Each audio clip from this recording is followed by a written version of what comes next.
leave you to go. naye kino kyokka mukyekuume. But stay keen of this. temugenda wala nnyo. Don't go very far. Amiina. Amen. Sitaani akimanyi The devil knows nti bwe tugenda ewala mu Katonda that when we go far in God, tumutoloka.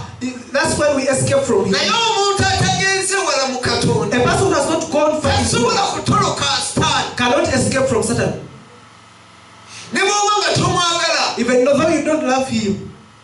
Amiina. Amen. ne bw'oba ng'omukyawa ng'omuvuma n'okumuvuma. Even though you abuse him, ensobi ogenda gikoloddemu ogikole. you are going to do a sin and continuously do it.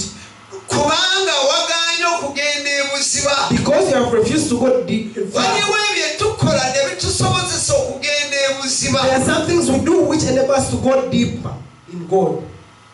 Amiina. Amen. genda kwoleka mugende. I'm going to leave you to naye go. kimu kyokka kye mwekuuma. But you stay keen of temugenda wala. Don't go far. Amiina. Amen. abooluganda. Brethren, omulaba agezezzaako. the devil has tried. Amiina. Amen. Hallelujah. Hallelujah. mu bintu bingi About some things, n'atuteekamu emiguwa. and he has signed us, n'atulemesa okugenda ewala. and he has hindered us from going far. n'atulemesa okugenda ebuziba mu He Katonda. has hindered us from going deep in God. soma 24. Read chapter 10, verse 24. kino kiro. Farao n'ayita Musa n'amugamba nti, Eh, mugende muweereze Mukama, eh, endiga n'ente zammwe zisigale, wangi. naye abaana Damu. 14. Eh, Farao n'ayita Musa n'amugamba nti, mugende muweereze Mukama, eh, endiga n'ente zammwe zisigale, endiga n'ente zammwe zisigale, naye abaana abawere mugende nabo. naye abaana abawere mugende nabo. Amen. Amiina. Amen. Mukama yebasa oluganda. Amen. Amiina. Amen. kati olaba Sitaani The devil tayagala tugende wala. doesn't want us era ne to go far. boogezaako n'omutoloka. When you escape from him, naye waliwo by'ayagala asigaze. he wants to remain with something oleme okugenda nabyo. so that you can't go with oba him. nga togenze nabyo When you don't go with him, tojja kusobola kuyingira buziba. you cannot go far. Amiina. Amen. ente n'endiga mubireke.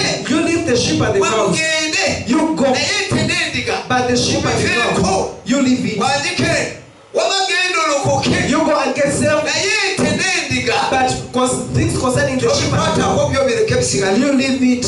Amiina. Amen. Haleluya. Amen. era lwensonga lwaki osanga omulokole. That's why you find the born again, Amiina. Amen. mulokole mulungi. a very good born again, musabi a mulungi. very good intercessor, amaze emyaka 20 mu kanisa. has spent 20 years in the naye church. ente n'endiga n'embuzi byo tebirokokanga. But the sheep, the goats, and the cows never got saved. Amiina. Amen. kimu kya 10 kyamulema. He failed to give the tithe. kati buli lwoba nga tosobola kukwata mu nte zo, The more you can't touch in your cows, mu mbuzi zo, in your mu goats, sente zo, about your okuweereza wealth, Katonda, to give God, kiba kitegeeza it means bwe wagenda walokoka. you got saved, you naye are byo saved. tebirokokanga But for them, they have never got kubanga saved tebinaba kuweereza Katonda. because they have not served God. Hallelujah. Aleluya. Amen. Amiina. Amen. kubanga tebinaba kuweereza They Katonda. have not yet served God. Amiina. naye abooluganda, But brethren, ekigambo kye tugambye the one has said, tuyingire ebuziba mu Katonda. let us go deeper in God. Amiina. Amen. kati waliwo emirimu gye tukola There are some works we do egitusobozesa okuyingira ebuziba. that enable us to go deep. Amiina. Amen. n'oba nga tokyasobola kuddayo. When you cannot go back, omwaka gwa 2012 in 2012, nabeera n'ebbanja lya miliyoni 40. I got a debt of 20 millions. nali siina nte nga siina mbuzi. I didn't have any cow or no goat. Amiina. Amen. banka nga zinoonya. The banks were looking for me. nengenda nembigamba muzeeyi. I went and told my father. muzeeyi advice gye yampa, The advice my father gave me, n'aŋŋamba omanyi mutabani kyokola. he told me that, son, do you know what to do?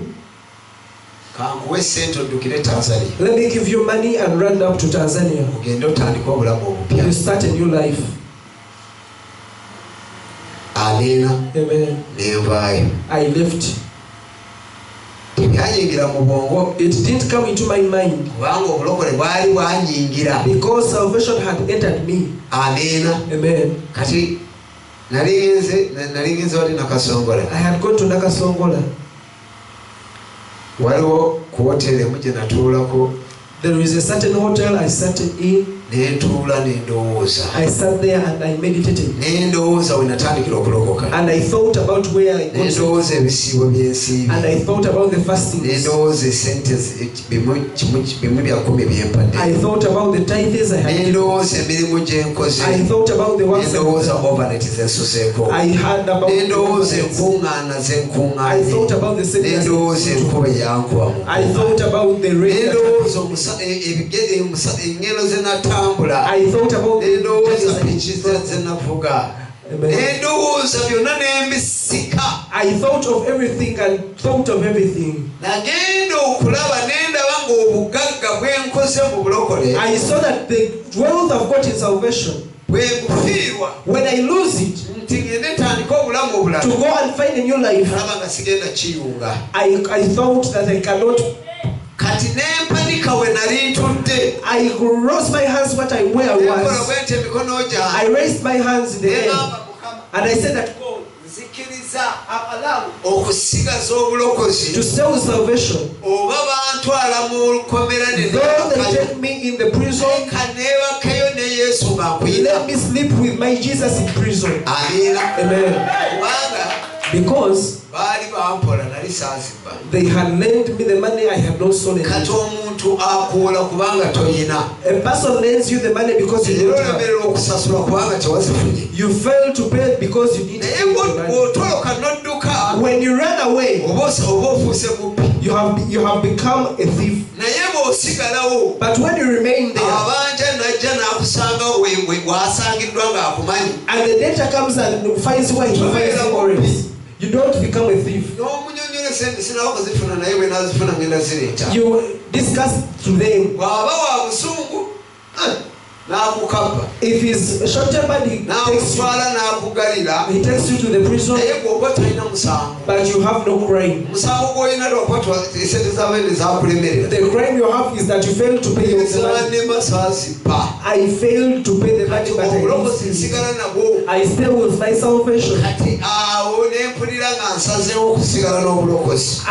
I decided to stay with salvation. Ngamba oba bali nsiba myaka emeka. I don't know the years I will spend there, Bamanya nti ebbanja lyabwe liweddeyo ne banta. and they know that I have finished their debt, Naye ne nkikiriza mulundi gumu. and I allowed it. Era bwe naddeyo nagamba muzeeyi. When I went back, I told my father, Obulokole bwemaze akaseera nga ndokose. the time was spent in salvation. Bunnemye okubusesemu mulundi gumu nti ntoloke. I have failed to vomit it one day to run away. N'agamba nno kabajja bakusibe. And he told me that you be there, they are coming to Nengamba arrest you. okunsiba bajja kunsiba naye bajja kunsiba ne Yesu. If they are to arrest me, they will arrest me with my Jesus. Hallelujah. Amen. Hallelujah. Hallelujah. Amiina. Amen. Naye abooluganda, But brethren, Katonda ky'aba ayagala kintu kimu kyokka. what God wants is one thing like Aba this. ayagala kusalawo. He wants your decision. Amiina. Amen. Bwe namala okusalawo. When I decided like this, Amiina. Amen. Katonda esente yazisasula. God paid off the money. Temulowooza nti muzeeyi yasasula.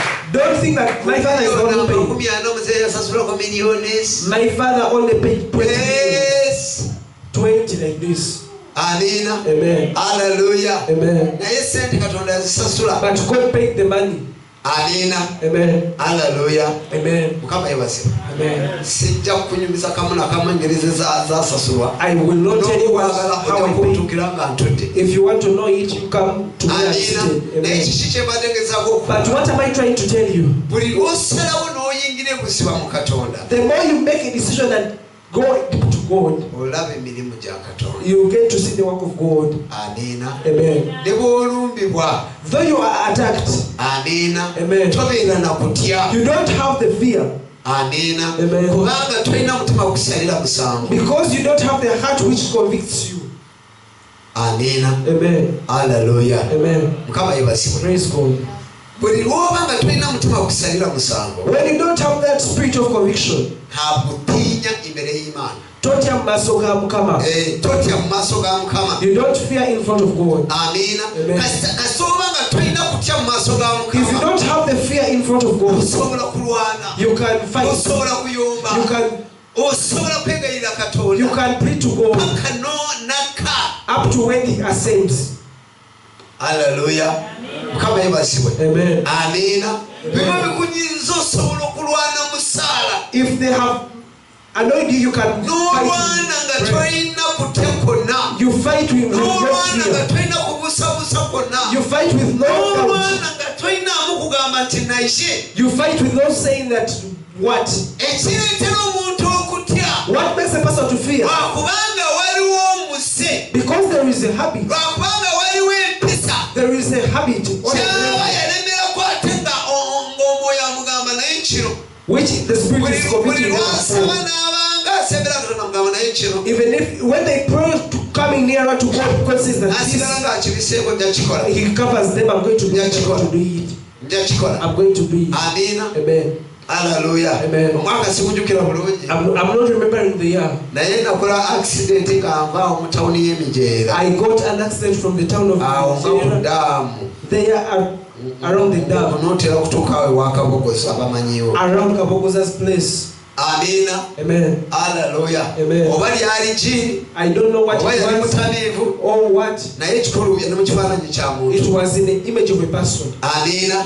Yayimirira mu kkubo n'anyimiriza. He stood in the road and then he made me to Kaali stand. kawungezi ka ssaawa mu kitundu. It was around 7 p.m. Twali tusiibye Kinyogoga ne Musumba Muleezi. We had spent the day in Chinonga with Pastor Twali Maurice. tugenze okulaba. We had gone to this Yanjibiriza summer. ne nteekamu ettaala eggwangu ne mulaga nti sigenda kuyimirira. I told him that I'm not going to stand. Bwe natandika nga nsembera natandika kuyimiriza n'emikono ebiri. When I came nearer to him, he started Bwe waving two yalaba hands. nga musemberedde n'abooka omulundi gumu n'agwawo kati ku kkubo. When he saw that I'm coming nearer to him, he jumped one time and then he Nange came nali to the road. mulaba ne njagala muwugule I wanted to cross him. naye nemba nga namusemberedde n'emukuba ejjembe lya piki. I had reached up onto him and then I knocked him. N'agwawo ne piki. He fell down with the bike, with the motorcycle. Lwa sipiidi gye nali ndiko ne ŋŋenda omutwe ne muteeka mu maalamu. I hit the head in the marrow. Amina. Amen. Hallelujah. Amen. Abaali mabega wange Those people who were behind me baamusangawo found him there. era be baamusitulawo. And then the people who Kati bwe carried him. bandaba wali nga nze wenna nasirise omusaayi gudduka. When they saw me when I had fainted, Ne bagamba there, laba n'omulala wuuno afudde. and they said that, look at this one, he has died. Nabo baakomaawo okumulaba n'olwaleero tetudangamu We mulaba. have never seen him again. Amiina. Amen. Mukama yebazibwe. Amen. Nawe eŋŋambira oba yali muntu oba lyali jini nange naawe. That's why I say that I don't know whether it was a demon or a person. Amiina. Amen. Mukama yebazibwe. Amen. Naye bwe banzigyawo When I was got from there, waliwo eddwaliro eryali awo ku nyumba ya Kyenca lyali akajangali pyaka ne baliwanirira ne bantwalayo. there was a new hospital which had been erected there. Naye nagenda okutuukayo nga mpulira obulamu bugenda. By the time I reached there, I felt that I had lost my life. natuuka ku kitanda When I reached on the bed, nenzirika. I Naye nagenda fainted. okuzirika nga sinaba kuzirika bagamba nti amaaso gafuddemu Before I fainted, they said that the eyes had gone out. era tetujja musobola. And then we are not going to be able. Kati awo obulamu ne mpulira bugenda. That's where I felt that Naye I was nensaba not essaala going to egamba Mukama nkwegayiridde be. I prayed a prayer saying tokkiriza that I Sitaani need to kukuba go. obulamu bwange. That don't believe Satan to see my life. Amiina. Amen. Ebyaddako sibimanyi. I don't know what Naye mu went. bumpimpi mu baddukirira enduulu Those people who came, mwagiramu n'adimiini wa barakisi ey'ekanyonyi. there came an admin of the barracks in Kanyonyi. Kyava abagamba mumutwale mu barakisi. He told them to take me to the barracks. Amiina. Amen. Batalagaza ye yaliwo. But Aragaza was there. Kyava apangisa emmotoka He hired a car n'antwala. and he took me. Ono yali adimini w'eddwaliro n'akubira eddwaliro n'abagamba waliwo mu accident bwe baleese buli kimu. Amasannyalaze gaali tegaliyo, twasanga ne generator baagikubye. We found them, they had Naye bwe bantuusa mu senta generator. When I reached ne the theater, batandika okuntunga nga tebannaba kunsanyalaza they started kubanga nali nasirise. because I had fainted. Amiina. Amen. Kati bwe baali batunga n'etandika okulumizibwa. I had the pain when they were. Ekyavaamu n'enzuukuka n'emukuba omukono ne mugamba I rose up and then I said that no. n'ambuuza mu lukiga nohurra He asked the chicken, are you hearing? mpe Yes, I'm feeling it. You persevered of everything. They started injecting me with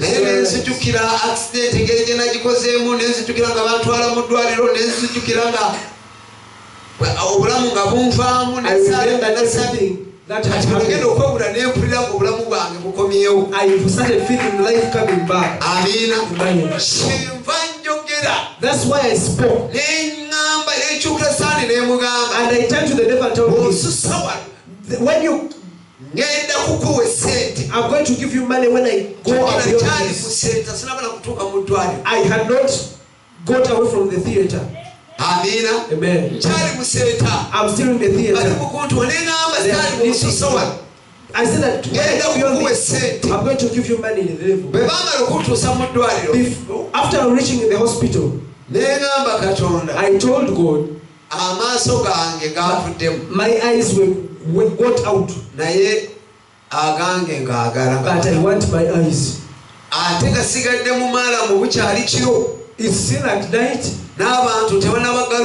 People have not picked my eyes.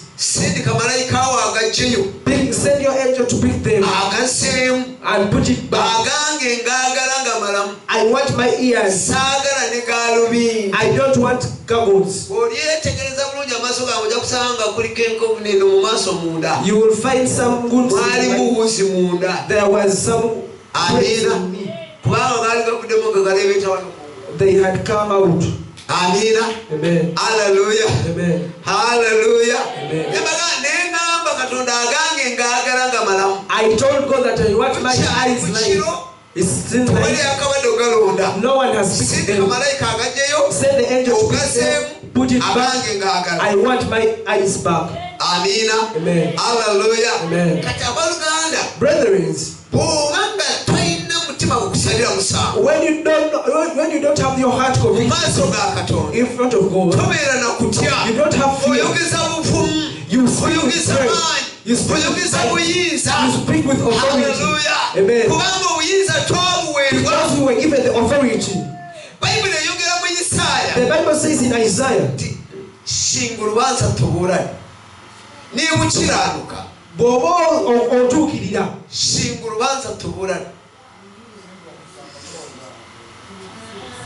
yimirira tuwoze. Amen. If you're becoming righteous, bring your Amen. In every situation, when you see that the situation is coming to you and you're going in front of God, when you win, Amen. God does what you want.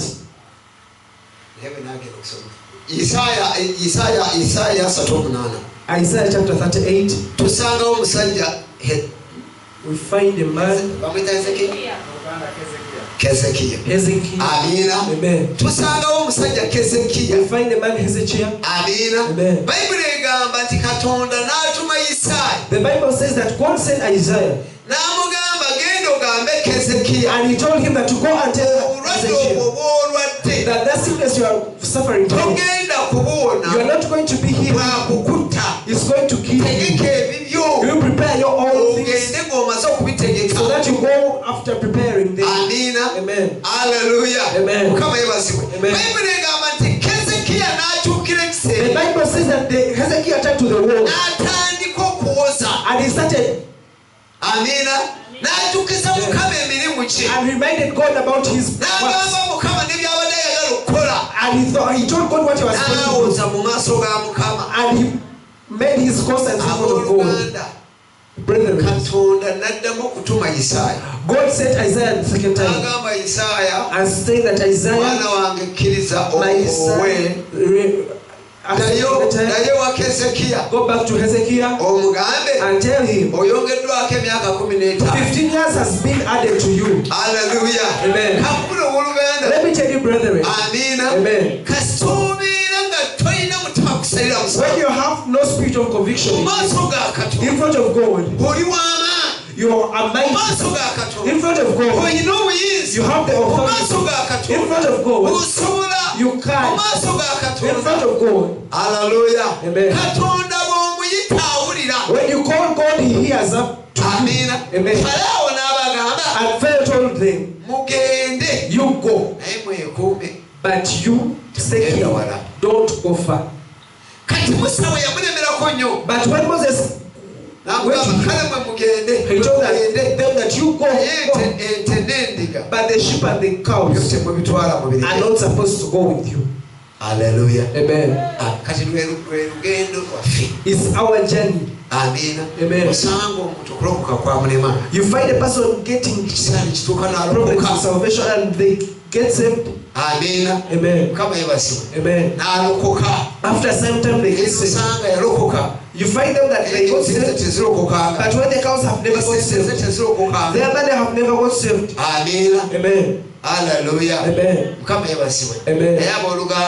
But brethren, let us accept to get born again. We get saved with our belongings. We get saved with our cows. We get saved with our goats. We get saved with our cows. We get saved with our children. Amen. Amen. Amen. Hallelujah. Amen. That will enable us to be mighty people. In the name of Jesus. Hallelujah. Hallelujah. Hallelujah. Amen. Let us read in Peter. 2 Peter chapter 1 verse 5.